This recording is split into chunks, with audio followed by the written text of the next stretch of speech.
In the heart of Aurora, Colorado, a meticulously planned operation to dismantle the notorious Venezuelan gang, Tren de Aragua, was critically compromised. The target: dangerous criminals involved in drug trafficking, extortion, and violence. The result: a devastating blow to law enforcement efforts thanks to a dangerous leak from within the government.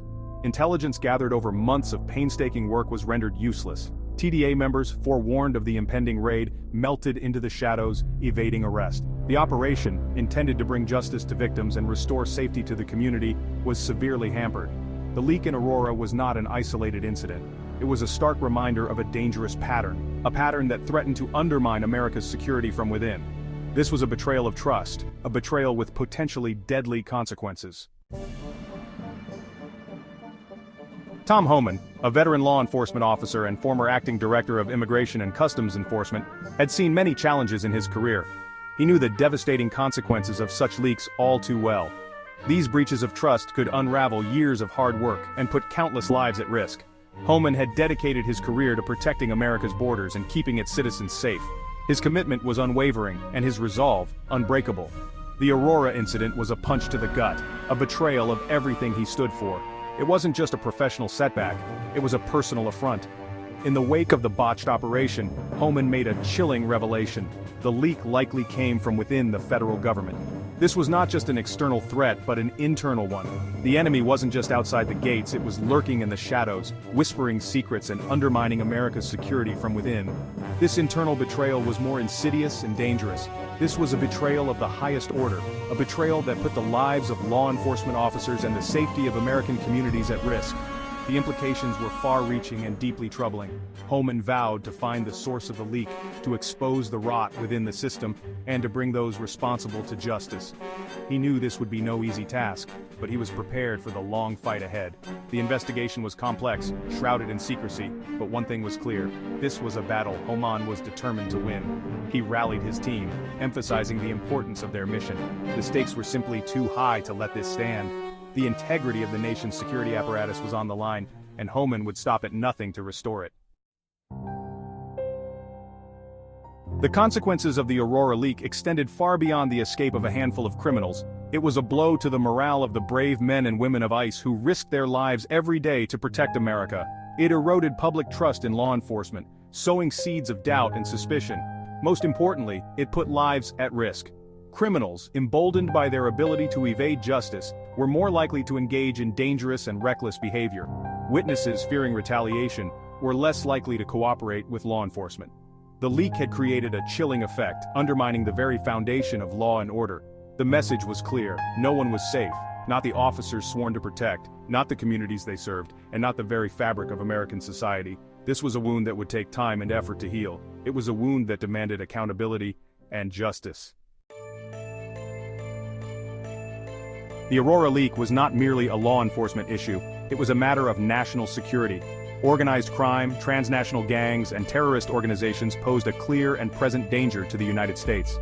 These groups thrived on chaos and instability. They exploited weaknesses, capitalized on vulnerabilities, and undermined the rule of law. Leaks like the one in Aurora provided them with a critical advantage, allowing them to operate with impunity and further their criminal enterprises. The implications were far-reaching, potentially impacting everything from drug trafficking and human smuggling to terrorism and espionage. America's enemies, both foreign and domestic, were watching, eager to exploit any cracks in its defenses.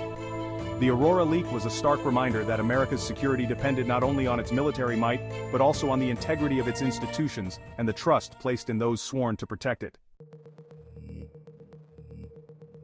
Section 5. Sanctuary Cities, Safe Havens No More. The Aurora leak also exposed the dangerous consequences of sanctuary city policies. These policies, enacted by some cities and states, limited cooperation with federal immigration enforcement, providing safe havens for criminals and undermining national security. Sanctuary cities, Homan argued, tied the hands of law enforcement, making it more difficult to apprehend dangerous criminals and keep communities safe.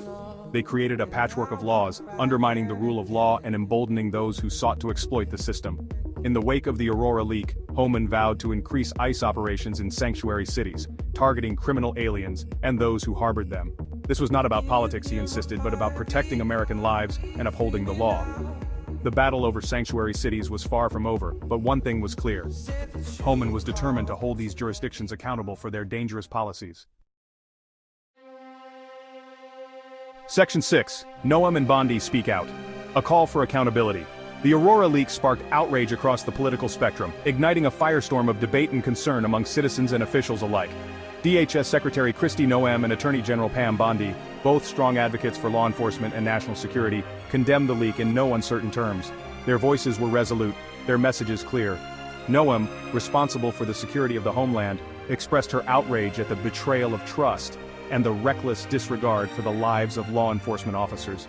She emphasized the gravity of the situation, highlighting the potential risks to national security. She vowed to hold those responsible accountable and to work tirelessly to prevent future leaks.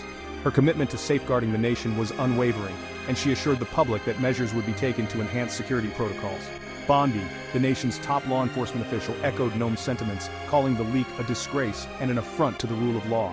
She spoke with conviction, underscoring the importance of maintaining the integrity of law enforcement agencies.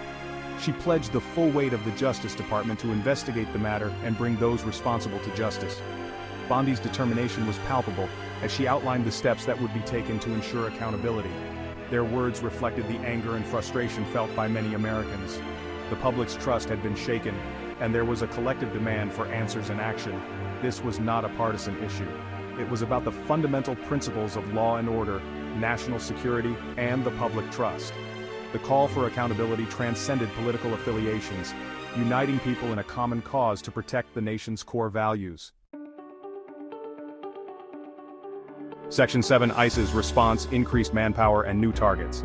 The Aurora leak served as a wake-up call for ICE. It was clear that the agency needed to adapt, to become more agile, and to counter the threats posed by internal leaks and sanctuary city policies. Homan announced a series of measures designed to strengthen ICE's capabilities and enhance its effectiveness. These measures included increasing manpower, expanding intelligence gathering, and targeting new areas for enforcement. Recognizing that workplaces were often a haven for illegal immigrants, Homan vowed to increase worksite enforcement operations. These operations, he argued, were essential to deterring illegal immigration, protecting American jobs, and ensuring a level playing field for businesses that played by the rules. Homan's message was clear: ICE would not be deterred by leaks, sanctuary cities, or political pressure. The agency would continue to enforce immigration laws, protect national security, and keep American communities safe. Section 8. Trump's immigration agenda, a cornerstone under attack.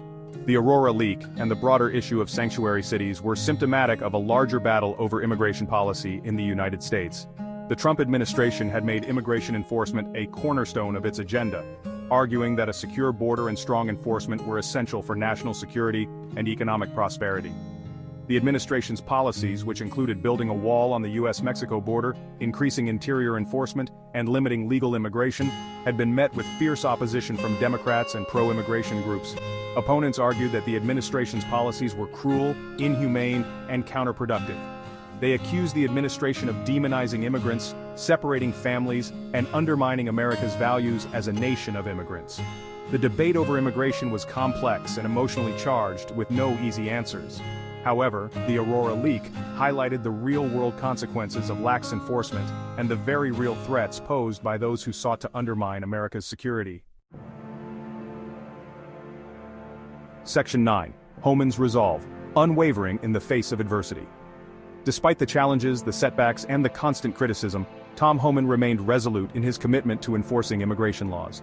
His journey was not an easy one, marked by numerous obstacles and fierce opposition. Yet he stood firm, driven by a deep sense of duty and responsibility, and protecting the United States. He had seen firsthand the devastating consequences of illegal immigration, the human toll, the shattered lives, and the communities left in disarray. Homan's experiences on the front lines gave him a unique perspective on the complexities of immigration enforcement and the threat to national security. Homan was a lightning rod for controversy, a target for those who opposed the Trump administration's immigration policies. His stance made him a polarizing figure, often caught in the crossfire of political debates and public scrutiny. He was accused of being heartless, racist, and xenophobic, but Homan refused to be silenced. He spoke out forcefully, passionately defending his record, his agency, and his belief that America had a right to enforce its laws and protect its borders. He believed that without enforcement, laws were meaningless and the safety of the nation was at risk. The Aurora leak had been a setback, a betrayal that had cost lives and undermined law enforcement. But it had not broken Homan's spirit. If anything, it had strengthened his resolve. He saw it as a call to action, a reminder of the importance of his mission, and undermined law enforcement, but it had not broken Homan's spirit. If anything, it had strengthened his resolve. He would continue to fight for the safety and security of the American people, no matter the cost. His unwavering dedication was a testament to his character and his commitment to his country. He would continue to fight for the safety and security of the American people, no matter the cost. Homan's story is one of resilience, determination, and an unyielding belief in the principles he stood for. His legacy is a reminder that in the face of adversity, true leaders remain steadfast and resolute.